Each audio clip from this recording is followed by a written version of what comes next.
சேனலின் புதுவையின் இன்றைய நிகழ்வுகள். புதுவை அரசு துறைகளில் பணிபுரியும் குரூப் ஏ, பி பிரிவு அதிகாரிகள் மீதான புகார்கள் தொடர்பாக சம்பந்தப்பட்ட துறை அதிகாரிகள் அறிக்கை அனுப்ப வேண்டும் என அரசு சார்பு செயலர் கண்ணன் சுற்றறிக்கை அனுப்பியுள்ளார். புதுச்சேரியில் குரூப் ஏ, பி அதிகாரிகள் மீதான புகார்கள் தொடர்பான விசாரணை நடைபெற்று வருகிறது. மேலும் சில அதிகாரிகள் மீது துறை ரீதியான விசாரணை நிறைவு பெற்றுள்ளன. அதன் அடிப்படையில் புதுவை மாநில துணைநிலை ஆளுநர் கைலாஷ்நாதன் அரசு அதிகாரிகள் மீதான புகார்கள் குறித்த விவரங்களை கேட்டுள்ளதாக கூறப்படுகிறது.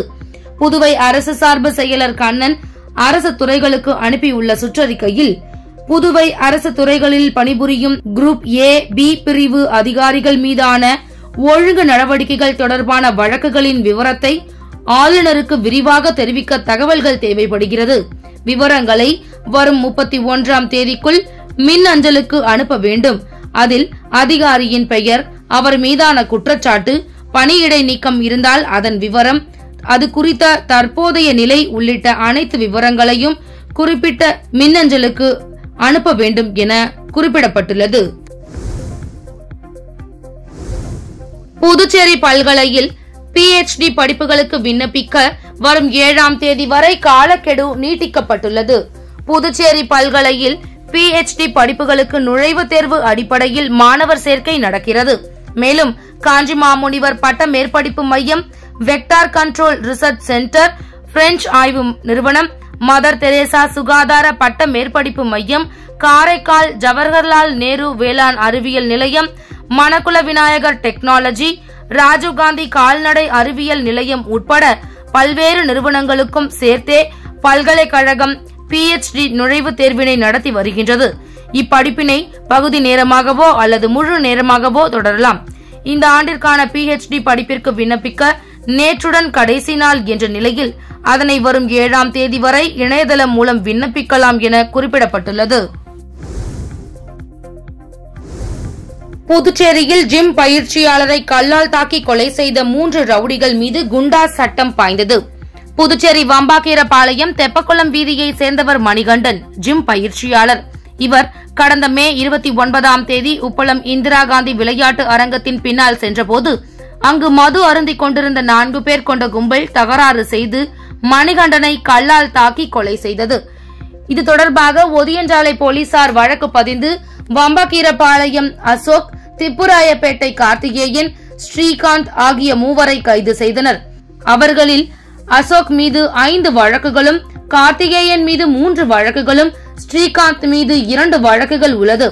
அதனையொட்டி 3 கலெக்டர் உத்தரவின் பேரில் ஒதியஞ்சாலை போலீசார் குண்டாஸ் தடுப்பு சட்டத்தின் கீழ் வழக்கு பதிந்து இதற்கான உத்தரவை 3 நேற்று வழங்கினர்.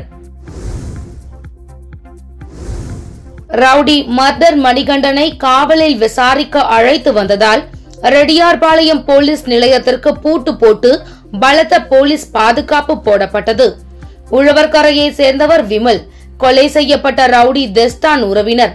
கடந்த மாதம் 18ஆம் தேதி விமல் வீட்டின் முன்பு சந்தேகத்திற்கு இடமாக நின்றிருந்த 6 பேர் போலீசார் வருவதை பார்த்து தப்பியோடினர். விசாரணையில் சிறையில் உள்ள மர்டர் மணிகண்டன் உத்தரவுப்படி அவரது உறவினரான நோனாங்குப்பம் பள்ளிக்கூட வீதியை சேர்ந்த ரஞ்சித்குமார், பூமியான்பேட்டை பாவாணர் நகர் பிரகாஷ்குமார், வானரப்பேட்டை பிரான்சுவா தோப்பு ரவுடி ஜெரால்ட் மற்றும் சார்க் விக்கி, மோகன்ராஜ், பைரவா பணம் கேட்டு மிரட்டியது தெரிய வந்தது. இதில் ரஞ்சித்குமார், பிரகாஷ்குமார், ஜெரால்ட் ஆகிய 3 ரெட்டியார்பாளையம் போலீசார் கைது செய்தனர். இந்த வழக்கில் தொடர்புடைய சிறையில் உள்ள மர்டர் மணிகண்டனிடம் விசாரணை நடத்த நீதிமன்றத்தில் போலீசார் மனு தாக்கல் செய்தனர். கைதி மணிகண்டனை 1 நாள் காவலில் விசாரிக்க நீதிமன்றம் அனுமதி வழங்கியது. மர்டர் மணிகண்டனை ரெட்டியார்பாளையம் போலீஸ் நிலையத்திற்கு நேற்று காலை அழைத்து வந்தனர். போலீஸ் நிலையத்திற்குள் அத்துமீறி யாரேனும் நுழைந்துவிடக் கூடாது என்பதற்காக போலீஸ் நிலைய முகப்பு கேட் பூட்டப்பட்டது. போலீஸ் நிலைய வளாகத்தை சுற்றிலும் சாதாரண உடையில் போலீசார் தொடர் கண்காணிப்பு பணியில் ஈடுபட்டனர்.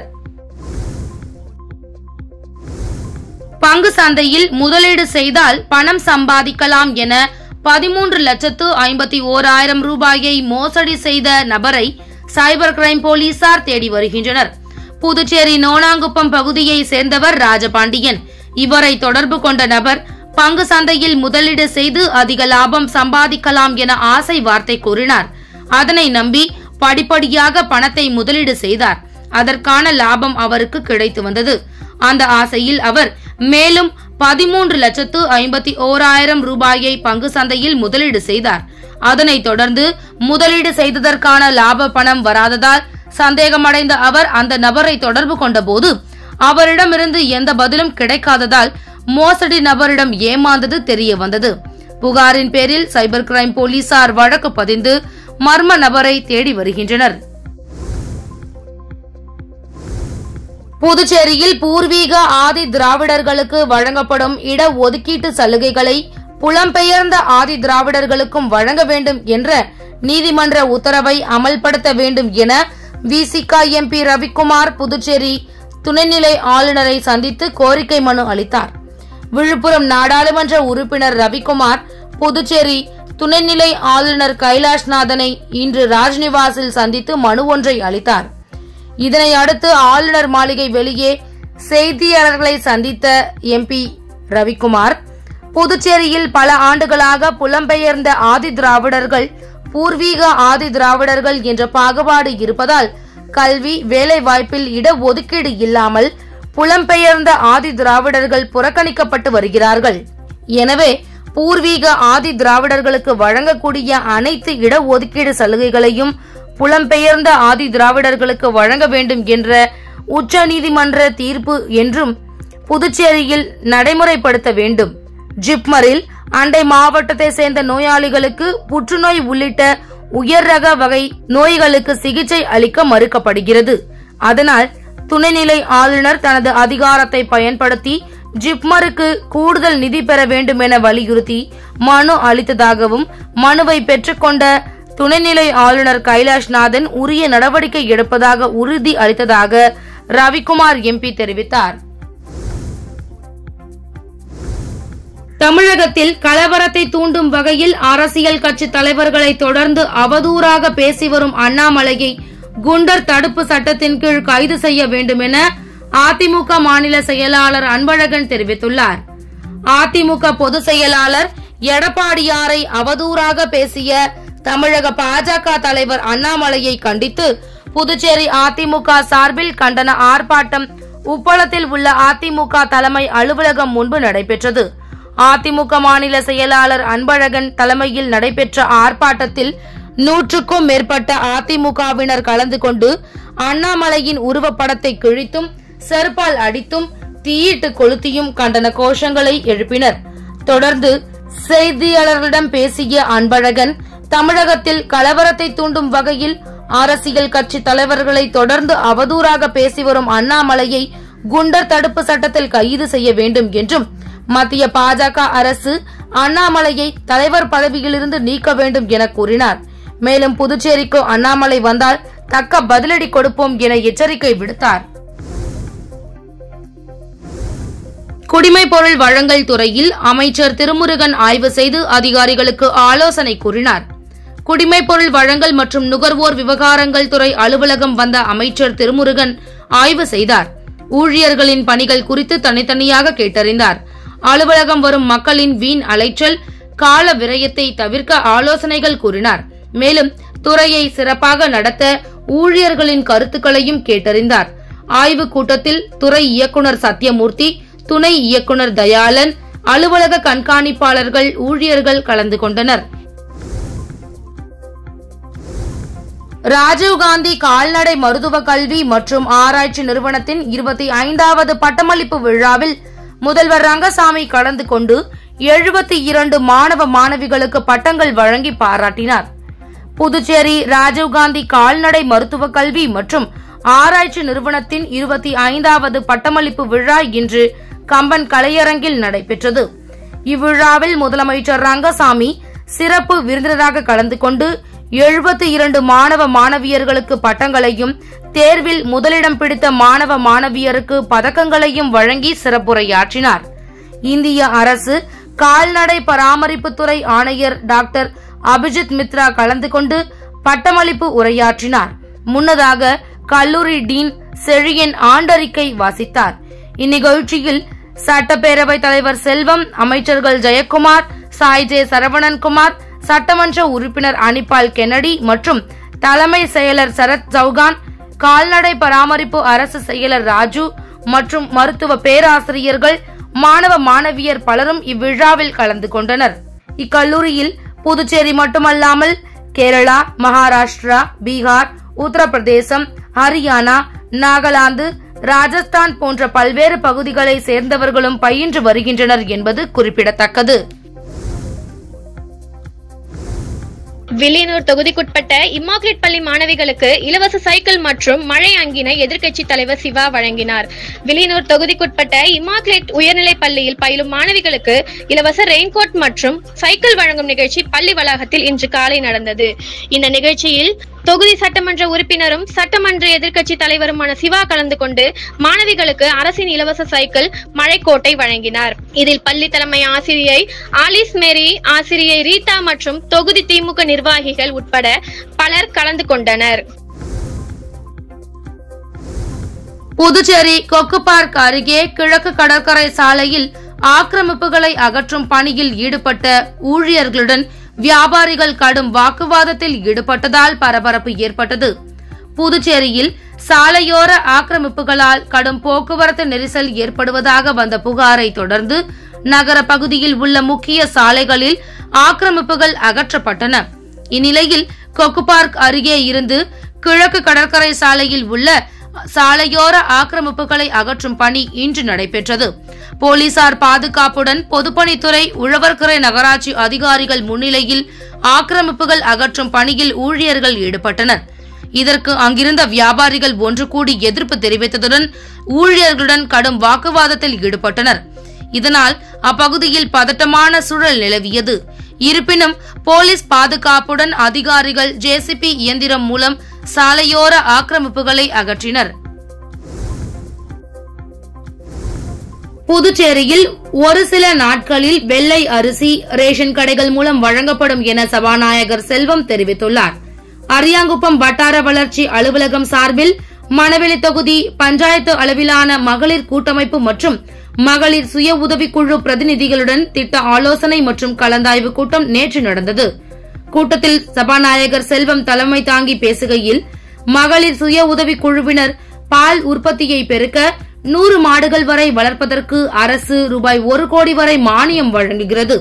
இதனை பயன்படுத்தி முன்னேற வேண்டும். மகளிர் தொழில் துவங்க அனைத்து உதவிகளையும் அரசு செய்வதற்கு தயாராக உள்ளது. ஒரு சில நாட்களில் வெள்ளை அரிசி ரேஷன் கடைகள் மூலம் வழங்கப்படும் என்றார். இந்நிகழ்ச்சியில் வட்டார வளர்ச்சி அதிகாரி கார்த்திகேசன், இணை வட்டார வளர்ச்சி அதிகாரி, அலுவலக ஊழியர்கள், சுய உதவி குழுக்களை சேர்ந்த 250க்கும் மேற்பட்ட பெண்கள் உள்ளிட்ட பலர் கலந்து கொண்டனர். உருளையன்பேட்டை தொகுதிக்கு உட்பட்ட சவரிராயலு நாயக்கர் அரசு பெண்கள் உயர்நிலை பள்ளியில் பயிலும் மாணவிகளுக்கு விலையில்லா மிதிவண்டி மற்றும் மழை அங்கியினை தொகுதி எம்எல்ஏ நேரு வழங்கினார். புதுச்சேரி அரசு கல்வித்துறை மூலம் உருளையன்பேட்டை தொகுதிக்கு உட்பட்ட சவரிராயலு அரசு பெண்கள் உயர்நிலை பள்ளியில் விலையில்லா மிதிவண்டி மற்றும் மழை அங்கி வழங்கும் நிகழ்ச்சி நடைபெற்றது. பள்ளி தலைமை ஆசிரியர் இந்திரகுமாரி தலைமையில் நடைபெற்ற விழாவில் தொகுதி எம்எல்ஏ நேரு சிறப்பு அழைப்பாளராக கலந்து கொண்டு தலைமை தாங்கி மாணவிகளுக்கு விலையில்லா மிதிவண்டி மற்றும் மழை அங்கியினை வழங்கி வாழ்த்தினார். இந்நிகழ்ச்சியில் பள்ளி ஆசிரியர்கள், மனிதநேய மக்கள் சேவை மையத்தின் நிர்வாகிகள் உட்பட பலர் கலந்து கொண்டனர்.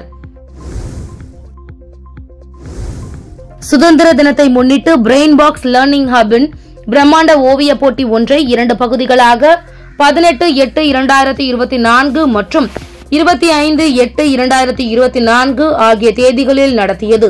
இதில் 300க்கும் மேற்பட்ட புதுவையின் அனைத்து பள்ளிகளிலிருந்தும் முன்மழலையர் முதல் 8ஆம் வகுப்பு வரை படிக்கும் மாணவ மாணவிகள் கலந்து கொண்டனர்.